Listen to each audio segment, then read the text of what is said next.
प्रवास असो, ऑफिसचा डब्बा किंवा सकाळची घाई-गडबड. ना मेथी निवडायची, नाही चिरायची.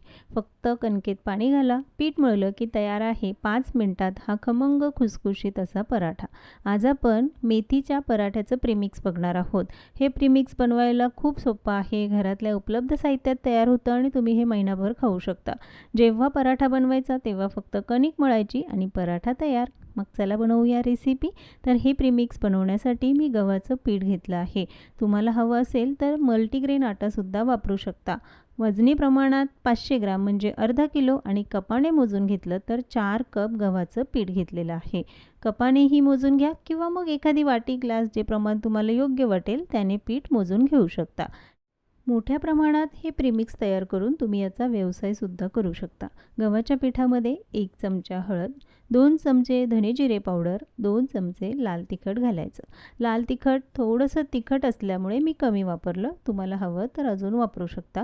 1 चमचा जिरे घेतले आहे. अर्धा चमचा यामध्ये ओवा घालायचा. मी जो चमचा दाखवला तो पोहे खाण्याचा चमचा आहे आणि त्यानेच हे सगळं साहित्य मोजून घ्यायचं. 3 मोठे चमचे तीळ घातली आहे. यामध्ये 1.5 चमचा घालायची आहे आमचूर पावडर. आमचूर पावडर घालायचीच कारण मेथीचा कडवटपणा कमी होतो. 1 चमचा यामध्ये मीठसुद्धा घालायचं. आता यामध्ये नक्की मेथी कोणती वापरायची, कसुरी मेथी की साधी मेथी? इथे मी दोन्हीही मेथ्या वापरलेल्या आहे. ही आहे रोजची भाजी आपण जी बनवतो ती मेथी, पण ही सुकवलेली मेथी आहे. हिवाळ्यात किंवा उन्हाळ्यामध्ये गावाकडे मेथीची भाजी आणि हरभऱ्याची भाजी हमखास सुकवली जाते. मी हीच भाजी वापरली. पण जर तुमच्याकडे नसेलच तर तुम्ही कसुरी मेथी वापरू शकता. 5 चमचे कसुरी मेथी आणि 5 चमचे मी साधी सुकवलेली मेथी घेतलेली आहे. पण कसुरी मेथी घालणार असाल तर 10 मोठे चमचे कसुरी मेथी घ्यायची. ती स्वच्छ निवडून त्यानंतर तव्यावर 2 ते 3 मिनिटं चांगली भाजून घ्यायची, म्हणजे छान कुरकुरीत होते. आता यामध्ये या दोन्हीही मेथ्या घालायच्या आहे. कसुरी मेथी घालताना हातावर थोडीशी चोळून घाला, म्हणजे स्वाद खुलून येतो. पण त्यातल्या जाडसर काड्या काढून टाकायच्या. थोडीशी भाजून घेतली की छान कुरकुरीत होते आणि त्याचा स्वादही चांगला लागतो. आता हे सगळं साहित्य व्यवस्थित मिक्स करून घ्यायचं. पण जर तुम्हाला थेपले किंवा पराठे हलकेसे गोडसर हवे असतील तर यामध्ये 1 ते 2 चमचे तुम्ही पिठी साखरसुद्धा घालू शकता. हे सगळे मसाले आणि पीठ चांगलं मिक्स करून घ्यायचं. मेथीची भाजी वापरायची असेल ती मात्र सुकवलेलीच घालायची. ओलसर मेथी यामध्ये अजिबात वापरायची नाही, नाहीतर प्रीमिक्स लवकर खराब होईल. घंटो का काम मिनटो में करायचं असेल तर हे प्रीमिक्स तयार करून ठेवा. सकाळच्या घाई गडबडीमध्ये रोज रोज नाश्त्याला काय ते पदार्थ बनवायचे. फक्त पिठामध्ये पाणी घाला आणि 5 मिनिटात तुम्ही नाश्त्यासाठी असो किंवा डब्यासाठी झटपट असे मेथीचे पराठे, थेपले किंवा पुऱ्यासुद्धा बनवून खाऊ शकता. हाताने हे पीठ चांगलं एकसारखं करून घ्यायचं आणि मग डब्यात भरून ठेवायचं. पाहिजे तेव्हा यापासून वेगवेगळे पदार्थ बनवून खाऊ शकता. मेथीचे पराठे डब्यासाठी बनवायचे म्हटलं की आदल्या दिवसापासूनच त्याची तयारी करावी लागते. आता हे प्रीमिक्स जे बनवलं त्यापासून आपण पराठेसुद्धा बनवणार आहोत. तर इथे मी 1 कप प्रीमिक्स घेतलं आहे आणि हे प्रीमिक्स भिजवण्यासाठी 1 कप ताक घेतलं. ताक किंवा दह्याचा वापर करा, त्यामुळे पराठे असतील किंवा थेपले खायला चविष्ट लागतात. पण जर तुम्हाला वाटलं की ताक आणि दही वापरायचंच नाही तर नुसतं पाणी घालूनसुद्धा तुम्ही कणिक भिजवू शकता.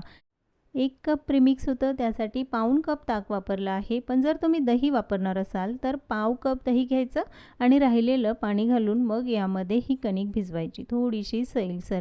पराठे मऊसूत व्हावे म्हणून यावर 2 चमचे तेल घालायचं. पुन्हा एकदा 1 ते 2 मिनिटं हे पीठ चांगलं मळून घेतलं. अगदी सैलसर अशी ही कणिक तयार झाली. कणिक चांगली मळून घेतली की लगेचच पराठे बनवायचे आणि याच पिठापासून तुम्ही पुऱ्यासुद्धा बनवू शकता. 1 कप प्रीमिक्स घेतलं होतं त्यापासून 5 पराठे तयार होतात. त्यामुळे तुम्हाला किती जास्त प्रमाणात बनवायचे त्यानुसार प्रीमिक्स घ्या. त्यामध्ये दही, पाणी किंवा ताक घाला. पीठ मळलं की तयार आहे हे पराठे. आता ते लाटून घ्यायचे. लाटण्यासाठी इथे मी कोरडं गव्हाचं पीठ वापरलं आणि शक्य होईल तितका पातळ पराठा तुम्ही लाटून घेऊ शकता. जर तुमच्याकडे रोटी मेकिंग मशीन असेल तर त्यामध्ये तर अवघ्या काही मिनिटांमध्ये तुम्ही हा पराठा बनवून खाऊ शकता. अगदी पातळसर असा हा पराठा लाटून घेतला. आता मनात येईल तेव्हा तुम्ही यापासून पराठे, थेपले बनवून खा, कारण मेथीची भाजी निवडण्याची, चिरण्याची अजिबात गरज नाही. घंटो का काम मिनिटोमध्ये आणि झटपट तयार होणारा असा हा नाश्तासुद्धा. आता हा पराठा अगदी पातळसर लाटून घेतला, लगेचच भाजूनसुद्धा घ्यायचा. तवा चांगला गरम झाला की दोन्हीही बाजूने छान असा खरपूस होईपर्यंत भाजायचा आहे. यावर तुम्हाला हवं असेल तर लोणी, बटर किंवा साजूक तूप लावून भाजून घ्या. चविष्ट मऊसूत असा हा मेथीचा पराठा फक्त 5 मिनिटात तयार होतो. आता मेथीची भाजी निवडण्याची, चिरण्याची काहीही गरज नाही. एकदा का प्रीमिक्स बनवलं की तुम्हाला हवे तेव्हा नाश्त्याचे पदार्थ बनवता येतात. बरं, यामध्ये तुम्ही वेगवेगळ्या भाज्या किंवा भिजवलेले कडधान्य घालून सुद्धा पराठा किंवा थेपला बनवू शकता. मऊसूत असे हे मेथीचे थेपले किंवा पराठे. खायला जितके चविष्ट आहे, बनवायला तितकेच सोपे. पराठा बघा किती छान मऊसूत झाला आहे. अगदी होटाने सुद्धा खाता येईल इतका. यासोबत लोणी, लोणचं किंवा मग दही, भाजी किंवा चटणीची तर अजिबात गरज नाही. असा हा फक्कड बेत जरूर ट्राय करा आणि हे प्रीमिक्ससुद्धा बनवा. कसं झालं कमेंट्समध्ये जरूर सांगा. अशाच नवनवीन रेसिपी बघण्यासाठी चॅनलला सबस्क्राईब, लाईक आणि शेअर मात्र जरूर करा. पुन्हा भेटूया एका नवीन रेसिपीसोबत.